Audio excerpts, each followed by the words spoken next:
ചരിത്രപ്രസിദ്ധ തീർത്ഥാടന കേന്ദ്രമായ Muthalakodam Saint George ഫൊറോന പള്ളിയിൽ മുതലക്കോടം മുത്തപ്പന്റെ തിരുനാൾ.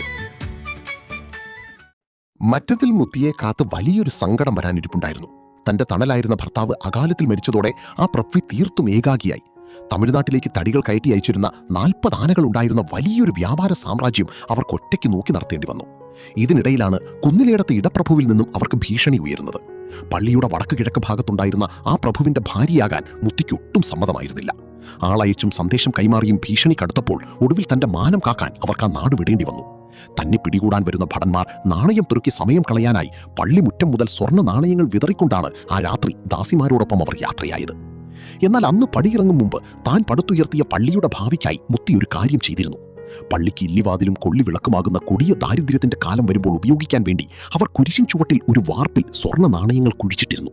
കഴിഞ്ഞ നൂറ്റാണ്ടിൽ ഇവിടെ പണിക്ക് വന്ന മൺപണിക്കാർ കൂലി പോലും വാങ്ങാതെ പാതിരാത്രി കടന്നു കളഞ്ഞതും കനകപ്പൊടിയുള്ള ഭരണികളും വെള്ളി നാണയങ്ങളും കണ്ടുകിട്ടിയതും ഈ നിധിയുടെ ഭാഗമാണെന്ന് വിശ്വസിക്കപ്പെടുന്നു. ആ പടിയിറക്കത്തോടെ മറ്റത്തിൽ മുത്തിക്ക് തന്റെ പ്രിയപ്പെട്ട ദേവാലയം ഉപേക്ഷിക്കേണ്ടി വന്നു.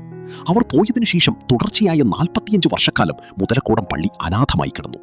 അക്കാലത്തെല്ലാം അവിടുത്തെ വിശ്വാസികൾ കുർബാന കാണാൻ മൈലക്കൊമ്പ് പള്ളി വരെ പോകേണ്ടി വരുമായിരുന്നു.